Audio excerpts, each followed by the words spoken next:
Hi there, I'm Drew Badger, the world's #1 English fluency guide, and in this video we're going to cover 7 more advanced phrases that every English learner should know. I received a lot of great feedback from learners on the previous video talking about advanced phrases that can impress native speakers, and so I thought I would give you even more. Let's begin. The first one is to get screwed. To get screwed. You can think about this in a more figurative sense of you being turned around or being controlled by someone else, but it's a negative meaning for some unfortunate thing happening to you, or typically it's something where someone else is abusing you in some way. So you could be cheated by someone, maybe someone took your money, like you're buying a new car and they say the price is $200, but the price is really $20,000. So they're screwing you, or they're screwing you over. I really got screwed when I was buying my new car. They really took advantage of me. Now, this is not a very polite expression, but you will hear it a lot in movies and everyday conversations when people are wanting to describe, in a more conversational way,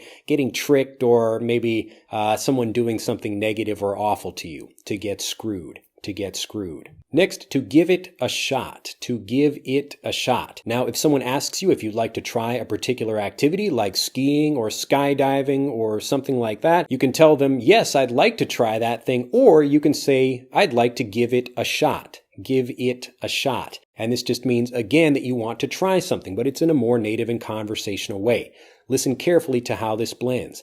Give it a shot. Give it a shot. Give it a shot. I'd like to give it a shot. Yeah, I'll give it a shot. I'll give it a shot. Next, there's nothing to it. There's nothing to it. Listen carefully as I say this faster, how it blends. There's nothing to it. There's nothing to it. There's nothing to it. There's nothing to it is the conversational way of saying that something is easy. This is another great idiom you can use when you're trying to explain someone how to do something, or you're trying to reassure them that something is actually quite easy. So maybe you're teaching a friend of yours how to do some like a flip. So you want him to flip over or kick a ball or do something that's maybe not that difficult. So you're telling him, hey, it's quite easy. There's nothing to it. There's nothing to it. So nothing to something else just means nothing is required in order to do it. As another example, a friend of mine might say, hey, you're really good at baking. And I say, oh, well, there's nothing to it. You just follow the recipe. There's nothing to it. There's nothing to it. Next, to be in hot water. To be in hot water. Listen carefully again to how this blends. Hot water. We've got the T there, but the T almost disappears and we just put a space there. Hot water.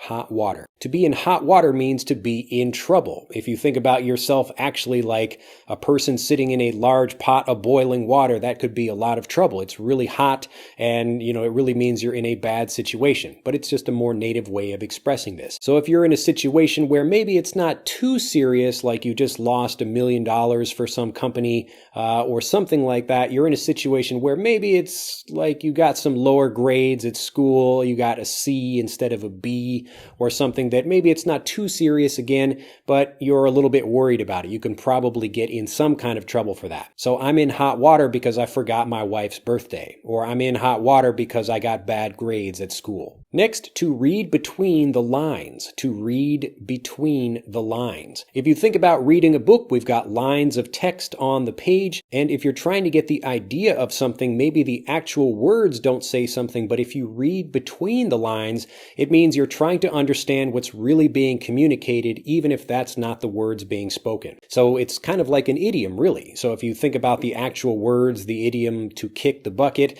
just means to die, but if you're kind of reading between the lines, you're trying to understand what the actual meaning of those words is, not the actual words that are being used. So maybe I'm reading between the lines. A friend of mine is trying to say, hey, like we probably shouldn't go to that party tonight, but he's telling me this in front of another friend of ours who's kind of using it as a code. So my friend is using this as a code. We probably don't want to go to the party tonight, but I'm trying to read between the lines and understand what he's actually saying.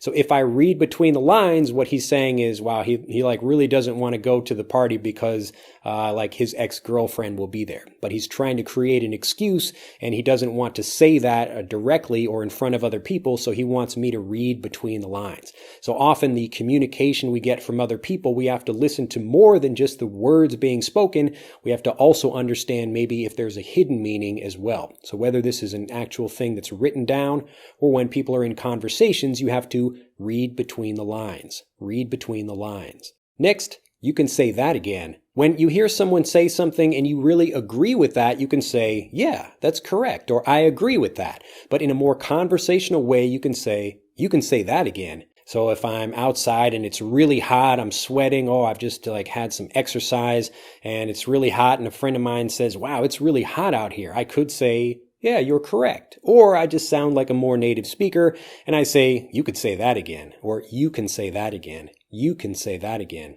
Listen how can becomes kun when we shorten it. You can say that again. You can say that again. And the final one, and this is even more advanced, and I'm including it because I had a great conversation recently with a Russian teacher who knows actually quite a lot of conversational English, but didn't know a couple of the things in the previous video. So I was using this, and she also didn't know this expression either, so I thought I would share it with you here. And this is to have something on the back burner. If you think about when you're cooking, you have a couple of different burners on your stove, usually 4 of them. You have maybe 2 in the back and 2 in the front.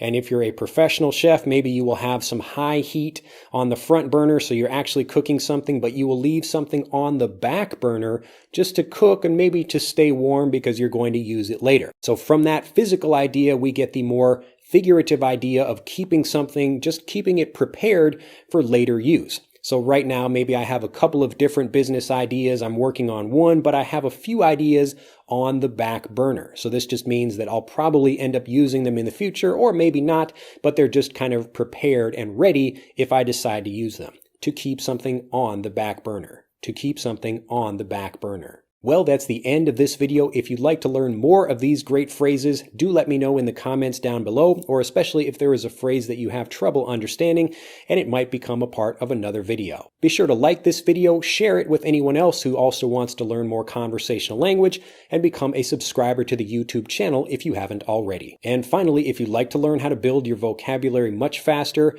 how to start learning more conversational language and speaking more like a native speaker, click on the link in this video to take our free English fluency quiz.